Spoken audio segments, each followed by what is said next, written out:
What I remember, like the first memories I have of like meeting Abbie were middle school. I was friends with, I guess, like the cooler guys on the swim team who were all really good at talking to girls, and she was friends with like the girls that were the year above us, and they were like really cool, and every time they came around, like I wouldn't say a word, and they'd always want to talk to like CJ and Townsend, and I would just kind of like, I'd be there. It's funny because like I can remember that and just kind of being like, I couldn't talk, but I was like, she's pretty cool. I just remember talking to him with a couple other girls and remembered him being really, really nice and not, he seemed a little bit more mature than all the other boys. Just very polite and really respectable. What's really cool though is that like I became like really good friends with her before it was like, oh, I want to like date Abbie. We like bonded really well. She was like one of those girls that I was like, I just like talking to you. It's like I just feel really comfortable around you, and then gradually learned like, oh, it's because I really like you. I remember saying I hope that he marries my sister, so then he'd be my brother. Later on that year, on spring break, I left and was at the beach, and he was in Chicago, and I didn't have very good service, and so he had texted me and I was trying to get back to him, and that's when I realized, I was like, I really miss him. So I started questioning myself, like, why do I miss him so much? I think maybe I really care about him more than a friend. Freshman year of college, finally got the guts to ask her on a date. I mean, I'd been chasing her for like 3 years, so finally got the chance for a date. It took me like, honestly, it took me a week to ask her to go on the date because I got like so nervous. Our first date was really fun. We went to Naples, which he didn't tell me where we were going for the first date either. Dinner was so awkward. I just didn't know what to do with myself because I was like, we've been best friends for so long, and now I'm like, what do I do with my hands? And tried to be really polite the whole time, and like totally was not myself. But like Radcliffe's just like got this really deep root like in our history. And so I was like, I've always dreamed about like bringing her back here for like the first date. So like we came back and like sat up on the hill and just talked. And it was really fun and sweet that I felt so awkward, but it felt so right because he made me comfortable enough to be like, oh, I don't have to feel awkward. You're you. So we were supposed to go to dinner for Christmas. And I didn't know that that's what was coming. And when he picked me up, he was normal and said, he was like, hey, this date's a little bit different. Could I blindfold you? Like the surprise is kind of different. And I was like, yeah. Had no idea where we were going.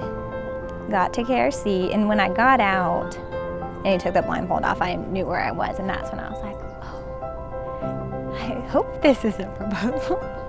But he had a picture of me in a letter, and that's when I realized, I was like, oh, this is it. Which was just awesome. He had kind of written our story in the order that it happened. Like it started out, we lived a street away from each other when we were toddlers in the same neighborhood.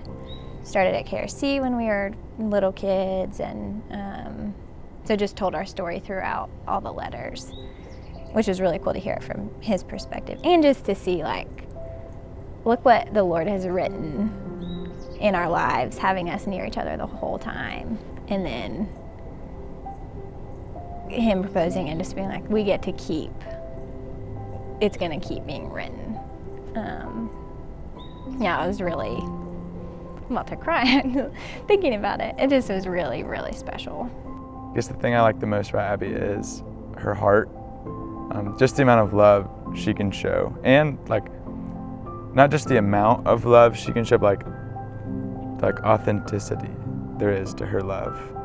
And it's cool being around someone like Abbie because she just pours it out, and like there's no like fake side to it. Like she's not trying to like put on this show and act like she loves something. It's like, no, like if I love something, I'm gonna like show that. There's just something about like her heart that's massively attractive. Yeah, he just is very thoughtful and very kind, in the ways that he loves the people around him, and it's really genuine.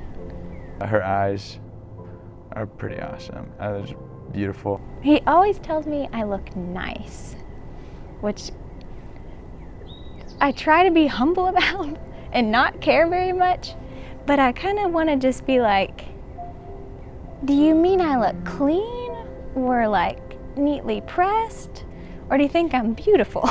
Because I'd rather be beautiful and not clean looking or nice. She wants me to like say something, like or like have a certain response, but she won't tell me. But she really wants it. Like she's like will expect me to like deliver it. That's really hard sometimes, or a lot of times, because like how am I supposed to know? Like how am I supposed to know that? Like I didn't know to say that certain thing, but.